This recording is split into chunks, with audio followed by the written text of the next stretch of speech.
English स्पीकिंगची daily practice. आज पाहूया काही imperative sentences. Imperative sentences. Imperative sentences म्हणजे आज्ञार्थी वाक्य. कृपया गरिबांना मदत करा. कृपया गरिबांना मदत करा. Please help the poor. Please help the poor. Please help the poor. तुझा वेळ वाया घालवू नको. तुझा वेळ वाया घालवू नको. Don't waste your time. Don't waste your time. Don't waste your time. तुझा गृहपाठ कर. तुझा गृहपाठ कर. तुझा गृहपाठ कर. Do your homework. Do your homework. Do your homework. मला थोडे पाणी दे. मला थोडे पाणी दे.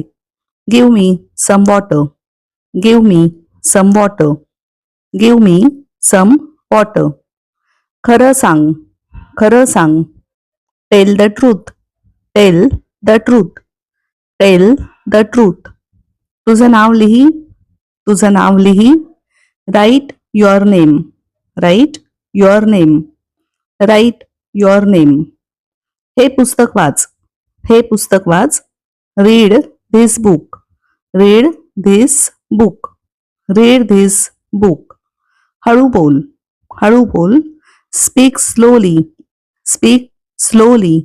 Speak slowly. काळजीपूर्वक ऐक. काळजीपूर्वक ऐक. Listen carefully.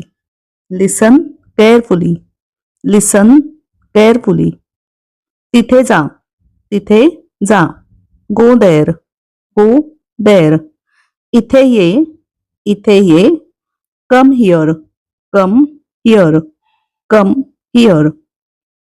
अशा पद्धतीने इम्परेटिव्ह सेंटेन्सेस वर्बने सुरुवात होते, क्रियापदाने नेहमी सुरुवात होते. आणि रिक्वेस्ट असेल तेव्हा प्लीज हा शब्द आपण सुरुवातीला किंवा वाक्याच्या शेवटी रिक्वेस्ट म्हणून वापरू शकतो.